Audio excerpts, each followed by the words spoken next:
Hello everyone and welcome back to another episode of Not Enough Projects. Today I'm going to be showing you around the 1972 Chinook 2200 RV I just picked up. So let's get right to it.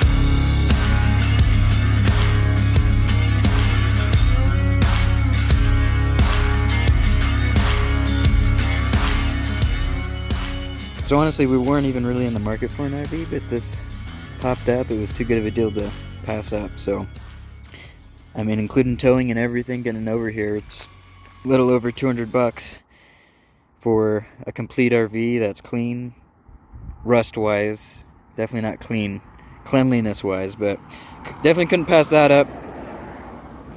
So let me show you guys what we're working with. So I believe this RV is based on a Dodge platform. I still don't know if it's got a 318, 340, or 360. I gotta get under and check the casting numbers. But it's all here. The exterior's not in terrible shape. Obviously it needs some work. See, this door hangs open a little bit. It's got some mouse nests and whatnot, so it needs a really good cleaning. But it's here.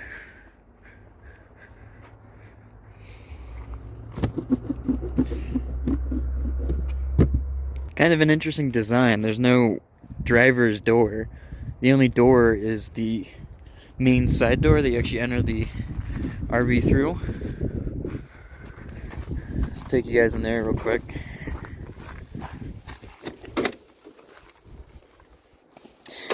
It's pretty nasty in here. It's been sitting for 10 years.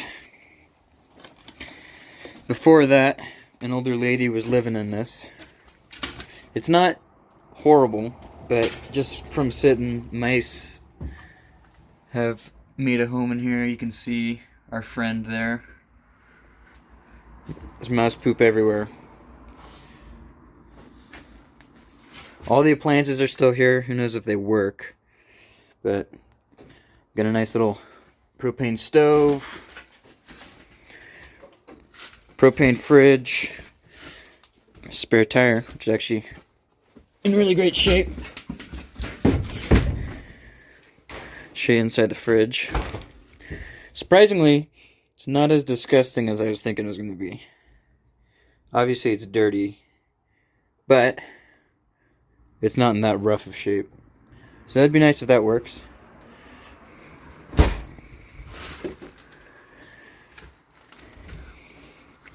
The biggest thing is back here. You can see it's got open concept going on. So there's obviously been some water ingress. So the whole ceiling is going to need to be pulled down and probably a lot of wood replaced. It's not too big of a deal, but most likely these cabinets are going to need to come out and whatnot so we can access that. Let's see what we got going on in here. Pretty empty.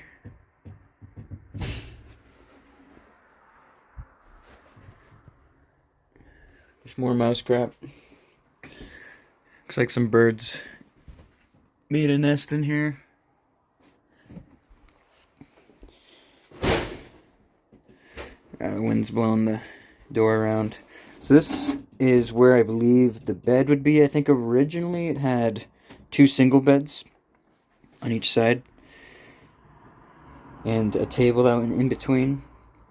I think the lady we got it from said she put boxes or something on the bottom and put a big double or something like that. I'm not sure what we'll be doing yet. Some storage space back here, I guess. You can see there's some more water ingress that's going to need addressed. Definitely some rotting wood over there. These windows are going to need some attention. The weather sealing is pretty much done for.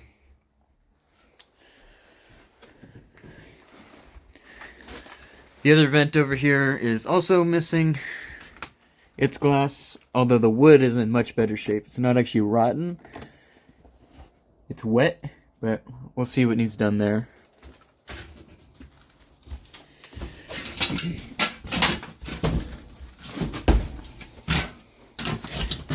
Let's see what's going on down here. Okay, there's the water tank. That's gonna need cleaned out, obviously. Lots of nasties in there. This is gonna be really fun to clean. Bathroom is honestly not in horrible shape. It's dirty, but it's not repulsive. It's mostly dust. Who knows what condition the plumbing is in? We're gonna have to address that. There's another skylight. She put styrofoam here, it looks like, for insulation. I think that's got a cover up top, so it hasn't been leaking, so that's good. So now we're over to the front. So here's a table, it looks like. There's the table over there. Here's the doghouse. Of course, with an ashtray for the driver. It's seized, but this has got a pretty neat vintage look to it. Obviously, it's a 72, but I really like it. It's got a little AC there. Who knows if that works.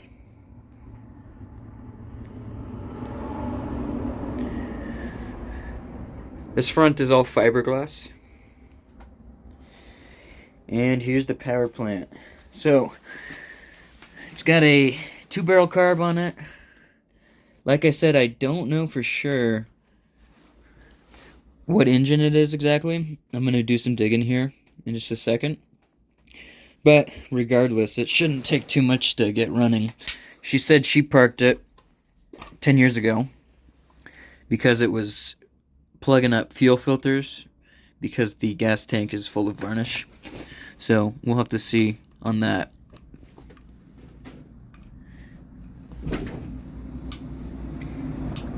The glass up here is all in okay shape.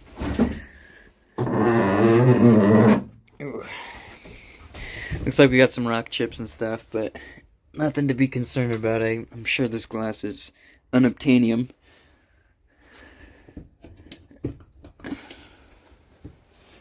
Here's the handbrake. Oh, there is a seatbelt. I don't think there was.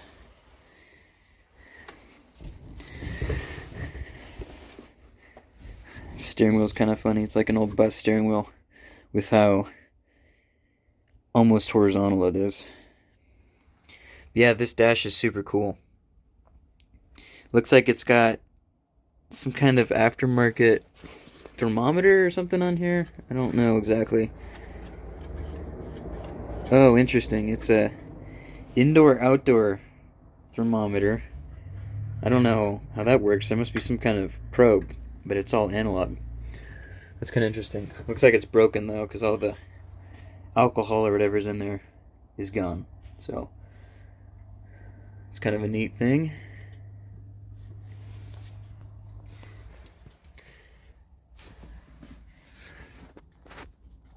Looks like we got an aftermarket vacuum gauge over here.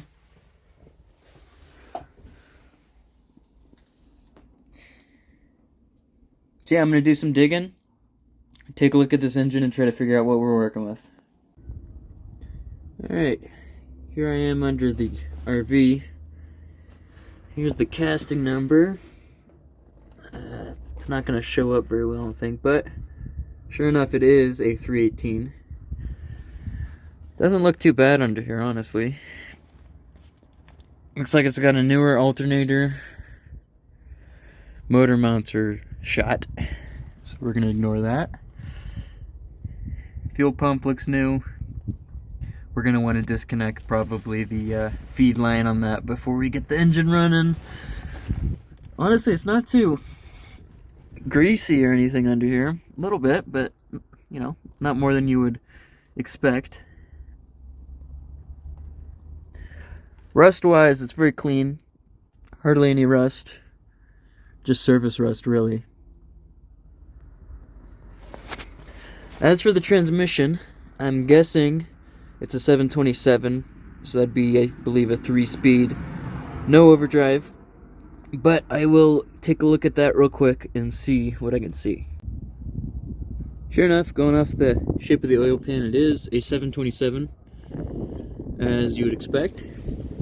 One interesting thing is it's actually got headers. I don't think it's the original exhaust, just going off the quality of the welds and the way that we have the hanger set up.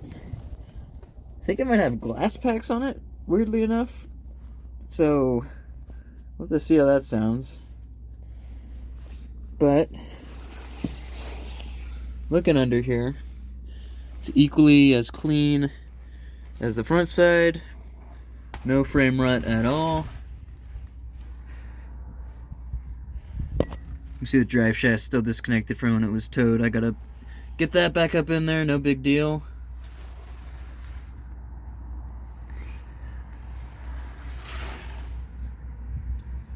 Yeah, let's get back up top and see what we need to do to get this thing to run.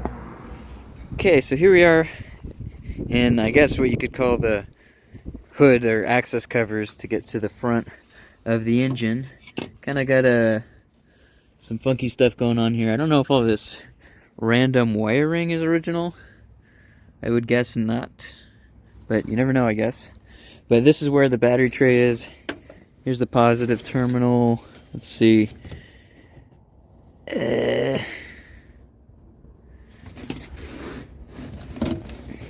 Well, here's another positive terminal.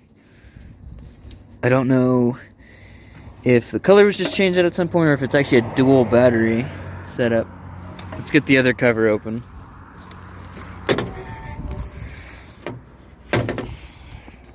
Oh man. Oh man. There's definitely some stuff going on here. This is gonna be fun. Alright. Well, there's the starter solenoid, it looks like.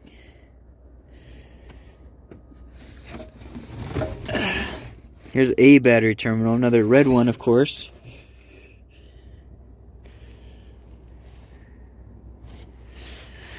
Oh, neat, we got a little windshield wiper fluid bag. Oh man. I guess we have easy access to all the dash wiring. That's a plus. Stereo.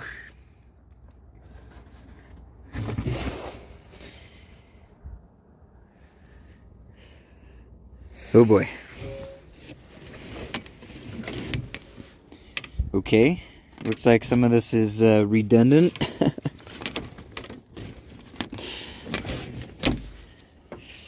No idea what's going on here. Just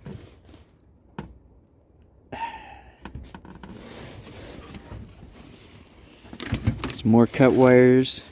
Okay. So here we got the stereo, and we can just rip all that crap out. Expertly installed. Looks like we have a ground bus bar over here.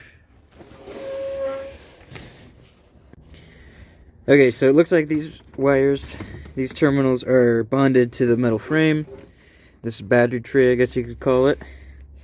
So even though they're red, and also looks like burnt, those are the grounds. And I'm guessing this one right here is the positive and goes down to the starter. It looks like it's set up for dual batteries. I don't know where the other positive terminal is. Maybe the other battery is for running the other 12-volt systems, and that's why it has these terminals. That would make sense, I suppose. It's not like a 318 is a big diesel where you need two batteries to spin it over. I got the coolant cap off. Looks pretty dry from this side. Who knows how much is in it. Kind of an interesting setup. There's actually another radiator cap that you can access from in the doghouse. Whoop. There's actually another radiator cap that you can access from the doghouse, but I guess this one's for under the hood. As you can see, there's lots of fun stuff we're going to be going through. Back in the cab here. I was curious how the brakes are.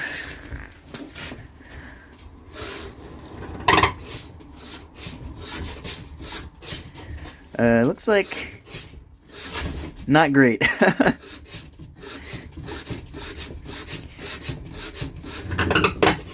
I can't tell if that's actually brake pressure happening or if it's just bottoming out, because this pedal is kind of weird. Look how high up I have to go compared to the gas. And it looks like that gets stuck down too. The carb is free though, so that's a plus.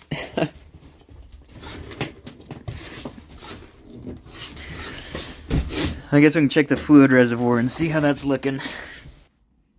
I did see it under. I'm not sure how you actually access it though, because it's like right under the pedal. I know you see that in some older cars, but usually there's an access panel somewhere.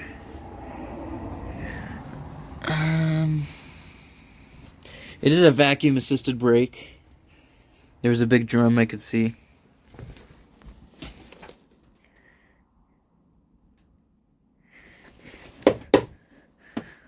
Wonder what's under there.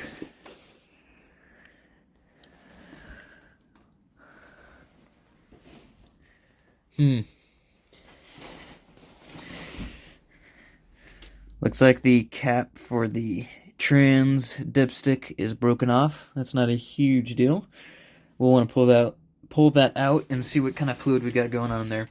It was really dry under there, so I don't think it's been leaking, at least. So, and we have some interesting engineering going on.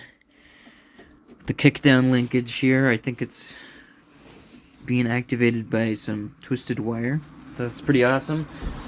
Oh, one thing I didn't check was the mileage. Let's see. Where's the odometer? Oh, there we go.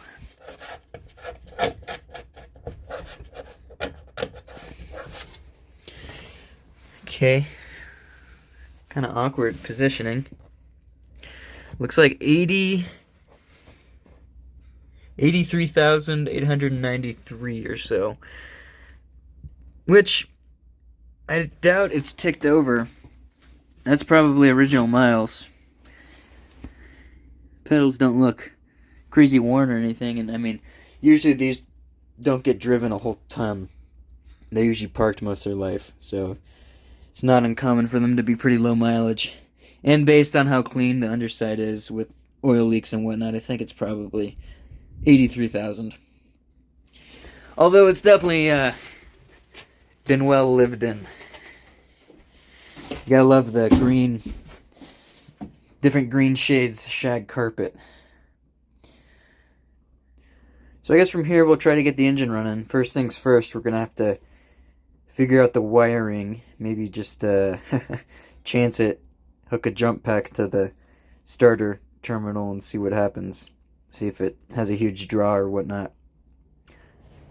Let's see what it's got going on for oil, engine oil. Oh, weird. Funky dipstick. Oh, yeah.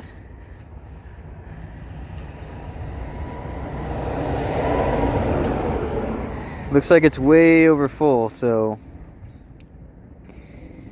I bet you there's a good amount of water in there, which actually, not sure how well it's showing up. But yeah, I can see a little bit of milkiness on the bottom of the stick. So we're probably going to want to drop that oil before we get too far, given how over full it is. There's probably a lot of water in there. Look at this dipstick. It's like coiled wire. Kind of interesting.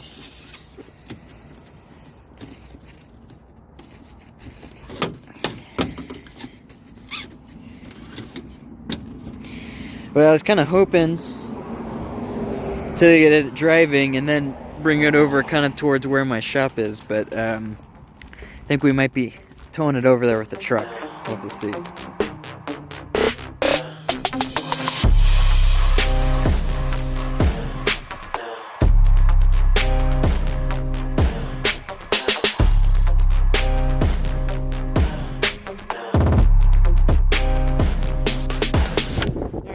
Got it moved into a more workable area. Let's get started at looking at the electrical system. That's going to be the first step in getting this to run. I'm going to go through here and try to make sure there's nothing too obviously fire hazard-ish. And then after that, we'll hook up a jump pack and see how much of a draw we got going on. And then we can see if the motor's free. It should be, and I don't think it's been exposed to the elements too bad.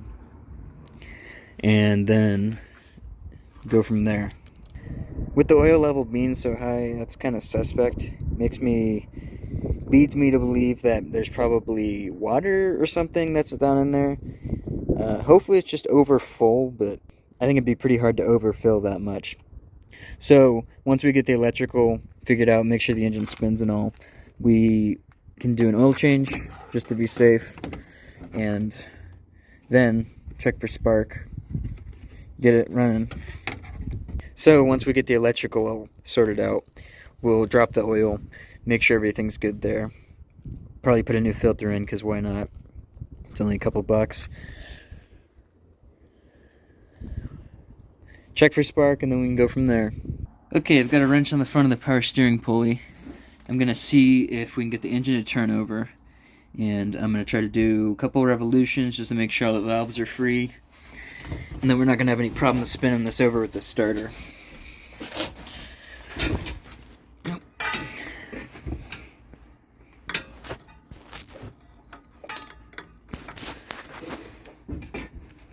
Ooh.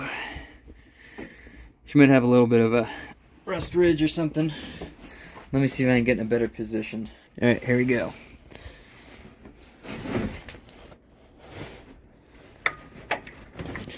Oh, there we go. Just starting to free up. There it goes.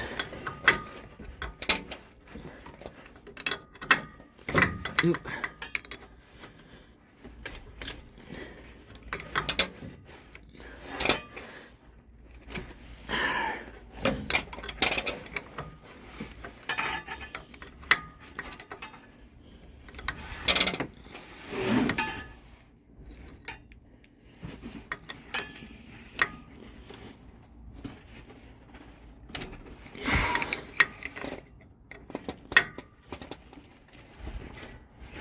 Well, I feel it building compression. Let me get you guys on a stand, see if I can get you a better viewing angle here. Okay, there we are. Now I'm not gonna make you go sick. See if we can get back on here. See if we can get a full revolution. Oh.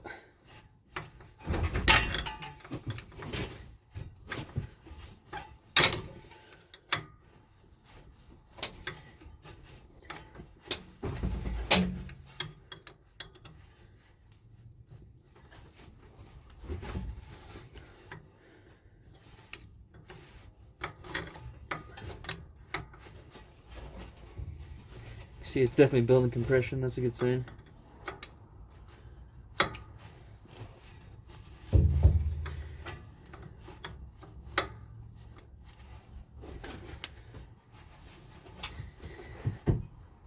Yeah, it's slipping on there. I might have to get onto the crank pulley. It's just a little tight down in there, but that'll probably be the easiest. Let's reposition and do that. Alright, we got 1 1/4 inch here on the ratchet. Let's see what we can get it to do.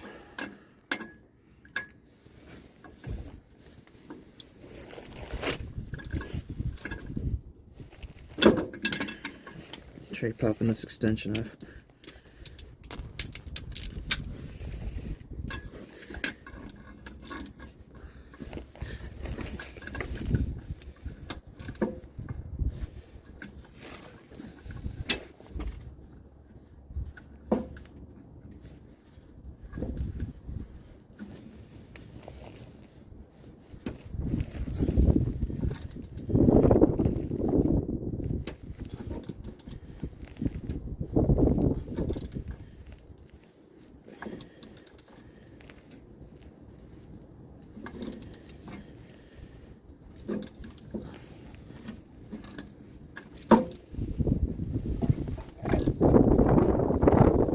Feels like it's building pretty good compression. I can hear it too.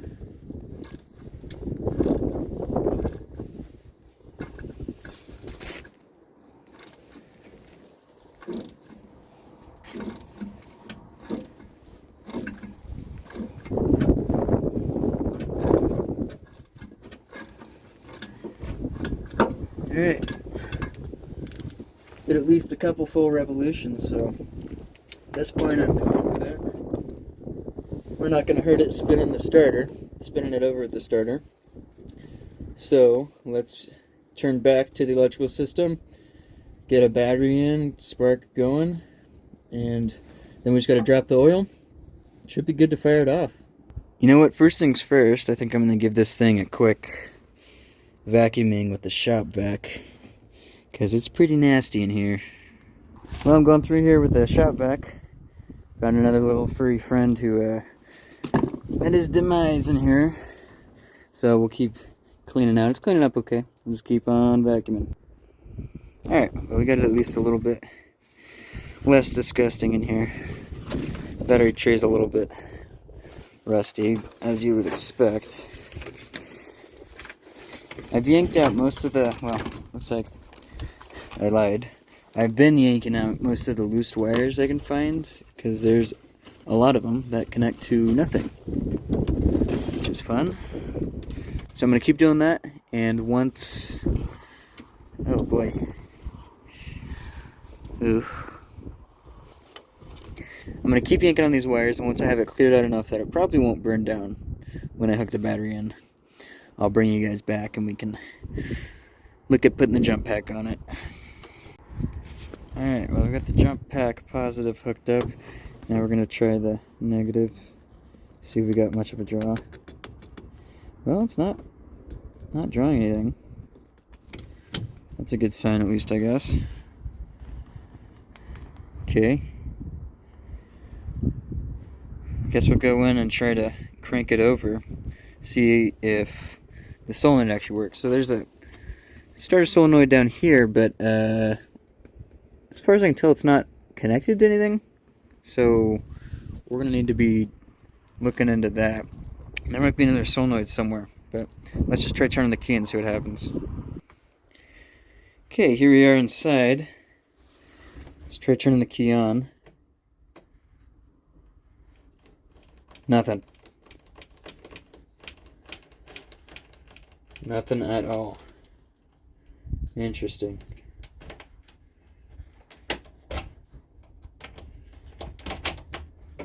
I guess we do have it in neutral. Maybe there's a neutral safety switch. Nope.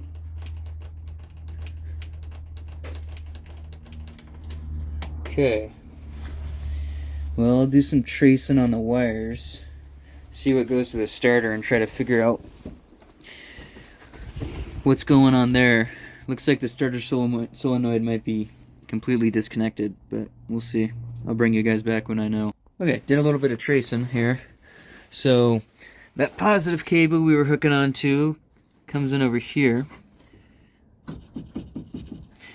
comes back around under the floor, back over to here, where it connects to this kind of like terminal bus that's actually loose.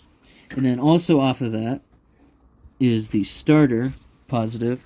So if you can see way down in there, the starter, here's the starter positive cable, comes right up and connects that same bus. So that's going to be a horrible connection, but we probably would hear clicking, and the starter solenoid's definitely not working. So I'm guessing what our problem is that the key wiring is obviously messed up to the solenoid, and additionally,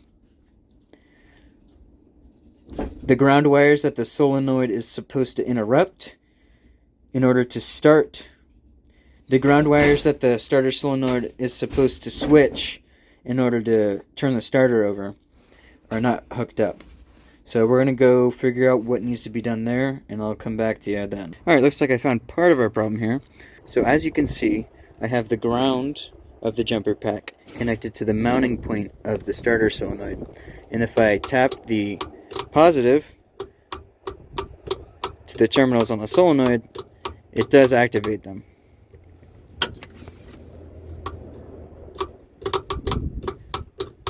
So we know at least the starter solenoid switches. Who knows if it's good or not.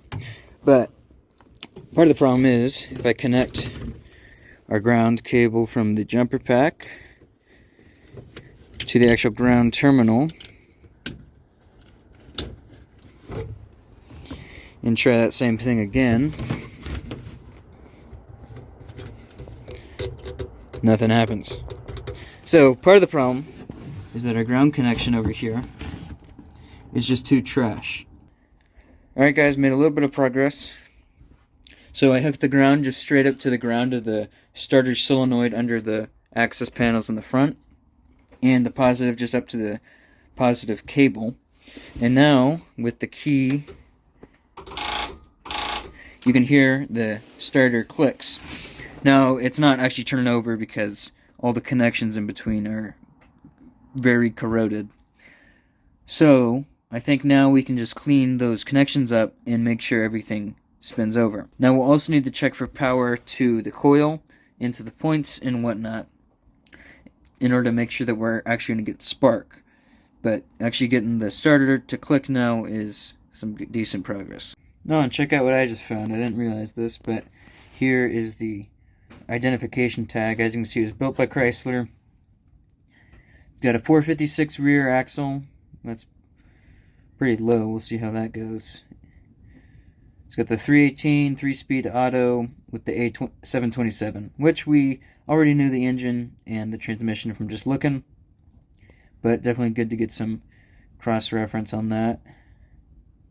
Also tells you the axle capacities, spring capacities, a couple other things. That's cool. Got all the wires that go in this junction taken off. I'm going to hit them all with the wire brush. Hopefully make them all shiny, and then I'll torque this nut back down after also giving it a good brushing. They were all loose, so I'm sure that was part of the problem, but they're also pretty crusty. So I'll get back to you guys once I have that done. Alright, got them all cleaned off. Torqued down, so they should be making a much better connection. There was some random, whatever this is. No idea what's going on here. This was looped into that.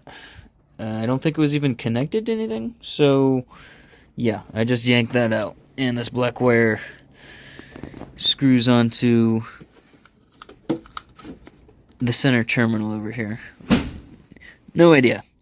I think it's redundant, so probably just rip it off. Yep, there we go. I have no idea what was going on with this wiring, so we're going to try to rip out as much as the improved wiring out and try to get back to stock. So, I'm going to go turn the jump pack back on, and let's see if this clean terminal made any kind of difference. Okay, jump pack's on. Let's turn the key on here. Okay. Alright. So it's looking like we still got a poor connection. Sounds like the horn is pretty sad too. So let's go see if we can find a better ground, and see if with a stronger ground it'll crank over. Okay, there's not really any good grounds in that access panel just because everything's so rusty. So I decided to just hook the jumper pack up in here. I've got the positive terminal on that junction box we just cleaned up, and the negative terminal on a boss of the transmission. So let's give this a try.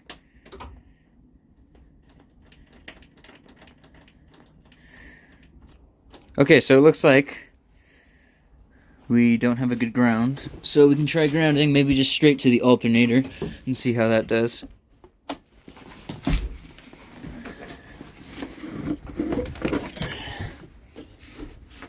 Okay. If we can find anywhere to clip on. Alright, there we go. Flip this back on. Alright, let's give that a try.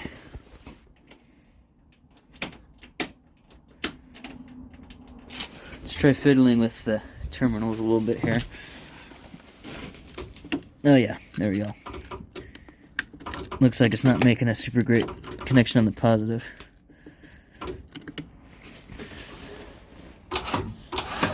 Oh.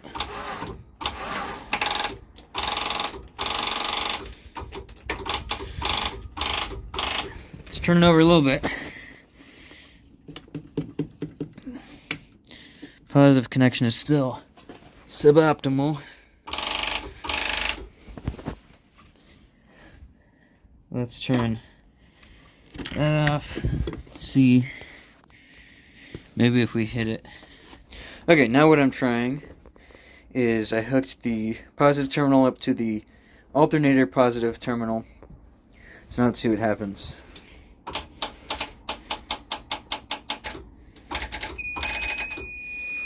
Looks like my jump pack might be low, so that's... Alright, chill out. Okay, so that's probably contributing. Let me see if I can find a charged battery and try it again. Alright, I'm gonna go ahead and drop the oil before we get too much farther. See what comes out.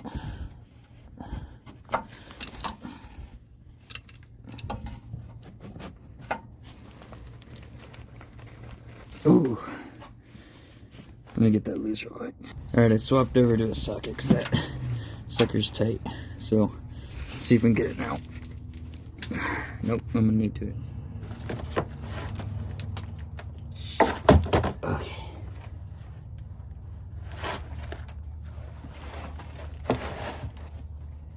Alright, got it crack loose.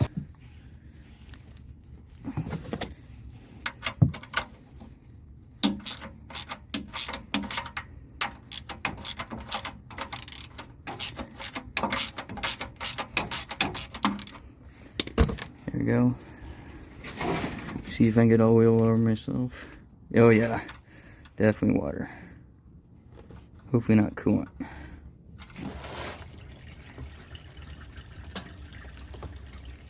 You had like ninja reflexes there. That was awesome. That might be coolant. Uh-oh. Yeah, that's coolant. Well. Oh, it's way over. It's spilling bad over here. Oh, really? Yeah. Okay, well. Well, let's not drain all the oil out then.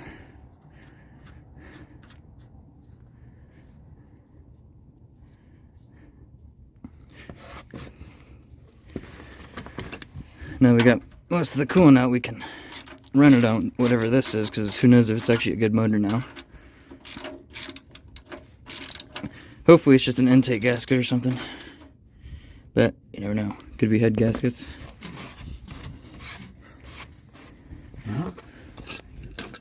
Alright, there's some crap that had fallen down the carburetor, so I decided that we should pop it off before getting too much further. I don't want it to suck all that crap in, even if we're going to have to end up doing a head on this.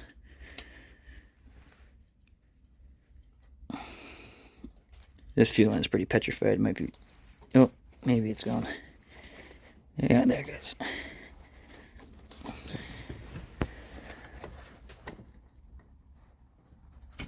Nice. Alright. Then we just have to get the return spring off. There's a little cotter key here. See if we can get it with a screwdriver.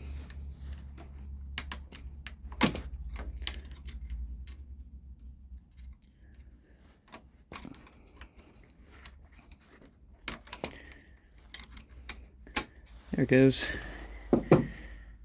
That's going to be fun to find. In the mouse nest. Alright, pop the kick down off. And we should be free. Little itty bitty 2-barrel intake. Looks like there's a little bit of debris in there. Maybe we'll suck the vacuum. Suck up some of the vacuum. And then this carb is probably toast, honestly. But for now, we're just going to be dribbling some fuel down it. So I'm not too worried. So let me get the vacuum, suck this junk out of there, and I will bring you guys back.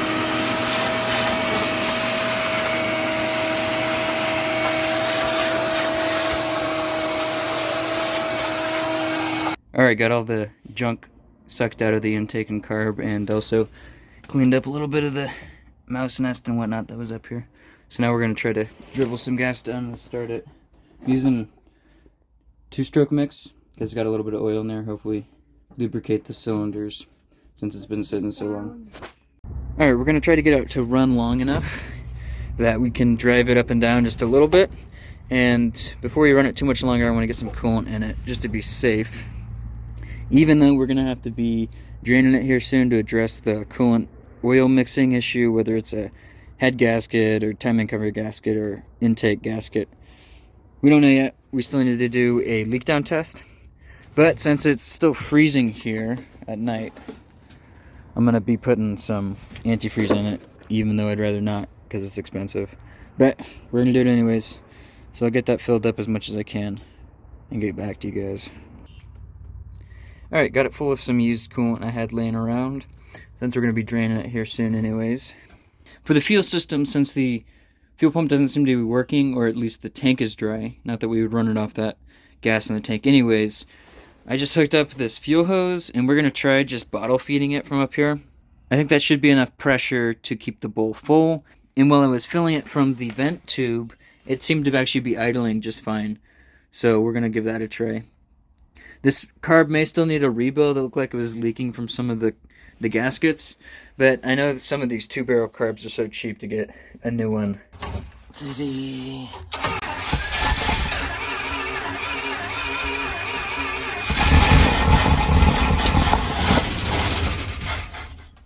Okay, go ahead.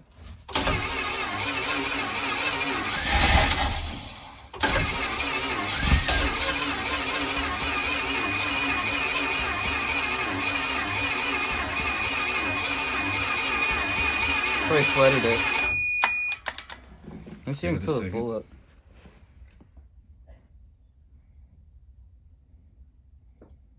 Okay. You see it leaking out of the accelerator pump. Ready? Yeah, go ahead.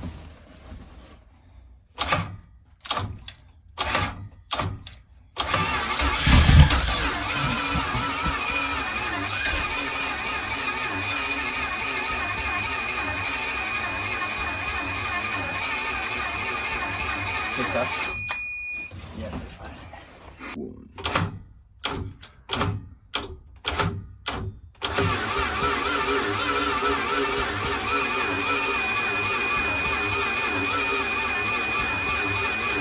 Stop.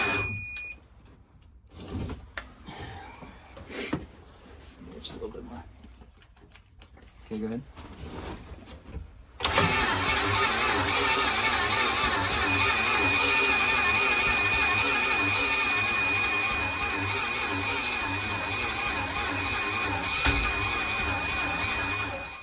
See if I can get it better. This is not doing much. It's not very hot. Let's see if I can get it better.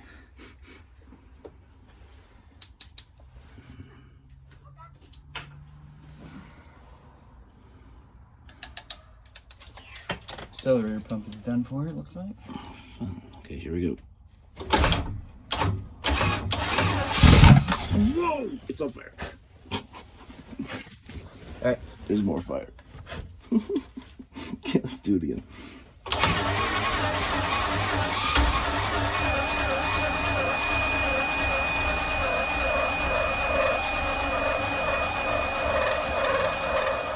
Okay, stop. That was awesome. Starter does not sound super happy. Ready? Go for it. Go for it.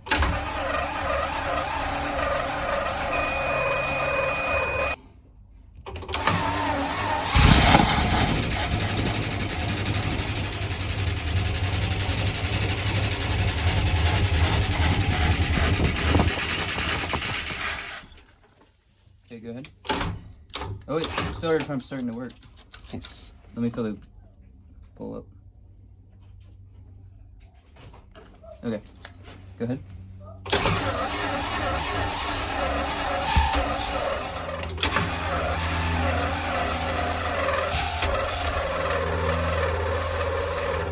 Too slow. Okay, stop. Let's see if I can get it better. Okay, go ahead, try that.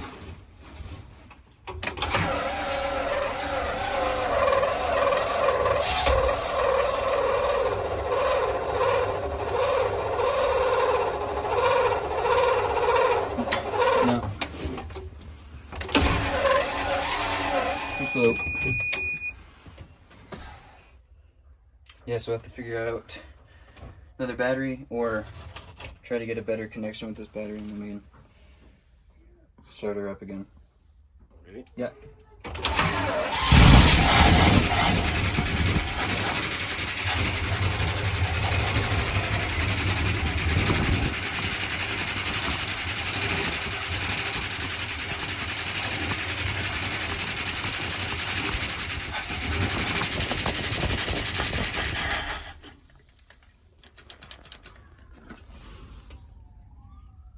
Guess it likes a lot of fuel. Alright, go ahead.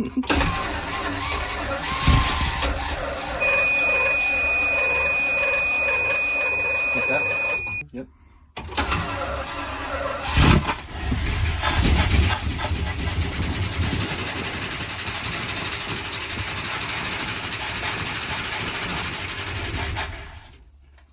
Okay. Go. Yep, hit it.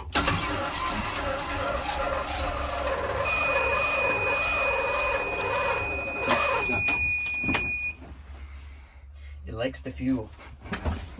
Ooh, she's little. See that? Yeah. Gas vapors. Yeah, that's cool. Get ready for a fireball. Sweet. Wide angle. Ready? Yeah.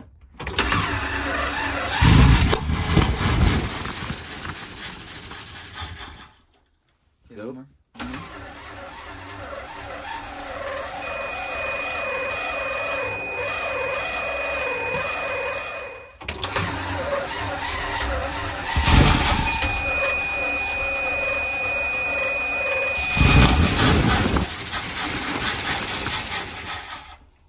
Okay, go ahead.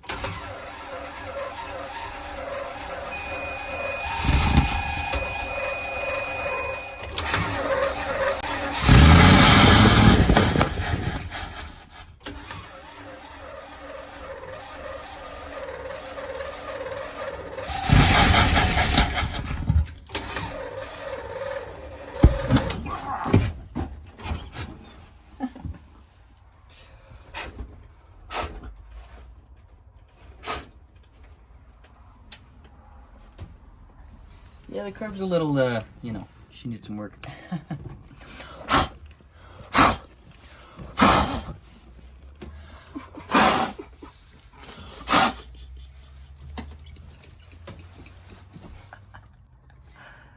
That's awesome. Well, she runs. Don't know if she drives.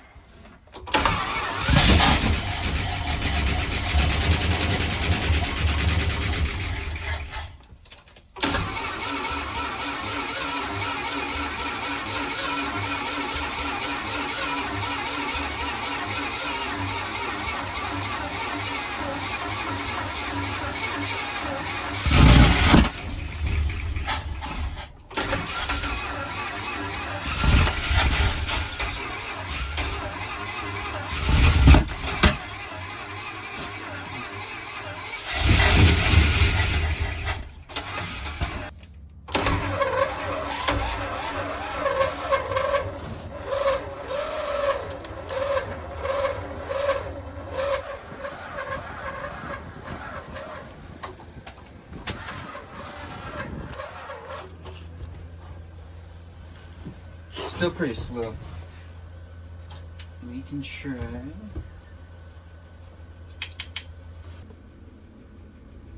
Okay, go ahead.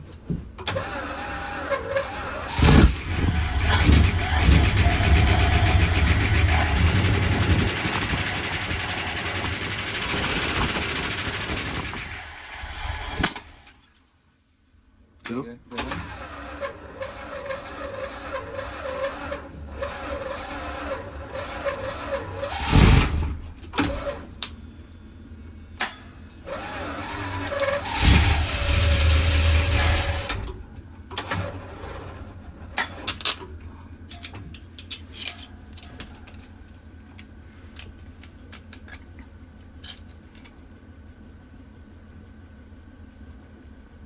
Okay, give that a go.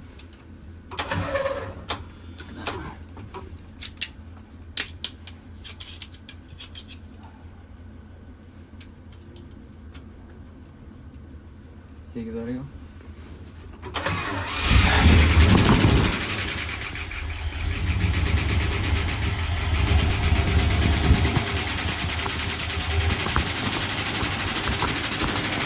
One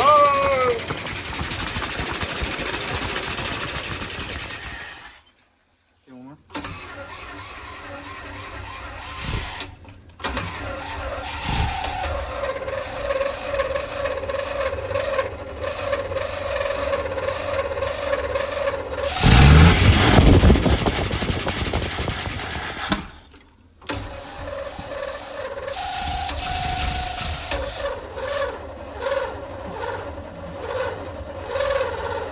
Okay, stop.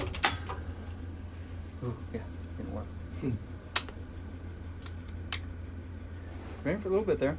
Yeah, it was awesome.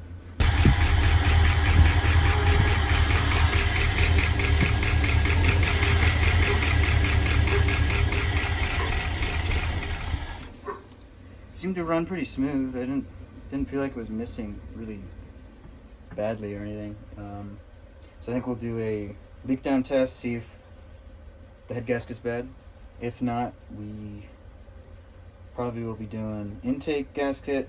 Hopefully it's not the timing cover leaking, because it's kind of looks like an annoying job on this because the frame's in the way of the front of the engine. But yeah, carb actually seemed to be doing okay with me filling the bowl. Yeah. Alright, well, I was tired of continually fighting with bad connections, so I went ahead and just got a couple new battery cables. Let's get those bolted in. They only had black cables, of course, because why would you have a red cable too? But that's no big deal. We'll try to make this one the positive terminal in case we have to hook anything up to that little jumper. So I think I'm going to go and try to put the ground cable to a bell housing bolt or something like that. And then I'll probably just put the positive terminal straight to the positive terminal on the starter. I'll bring you guys back when I get it in. Okay, the positive terminal is bolted onto the starter. Tried to follow the factory routing as close as I could. We'll come back with zip ties and make it all nice and tight. Alright, the ground cable we picked up isn't quite long enough to get to the bell housing. So, I think I'm going to try putting it down through there. Either ground on the front of the engine or maybe to the frame. So I ended up grounding the ground cable to that boss on the motor. And it seems to make pretty good contact. So let's get it tightened down on the battery and try turning it over. Alright, the terminals are clamped down. Let's try turning the engine over. Here we go.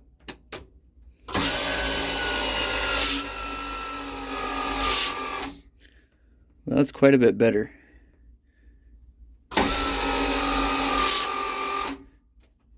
I think we're good. Here we go.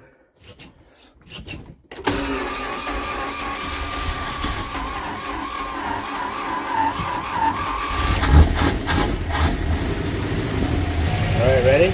Yep. I'm gonna let it idle, try not to let it die.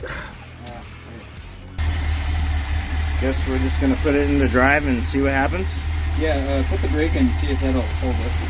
So I've got the parking brake on. So. Yeah, parking brake should work. Alright, so we're going to drive. Releasing the brake. Hey. Adding gasoline.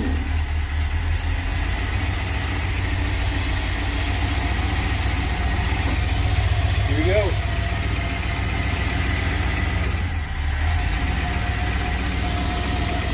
Drinking it down. Alright. Brakes work! Yeah, they work. Let's see if reverse works. And see if I can drive in reverse.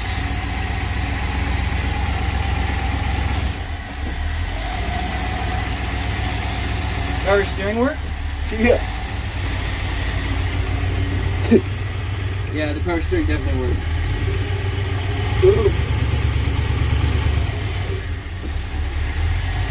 Alright, well I guess it does run, and it does drive. I'm going to go ahead and let it run out of gas.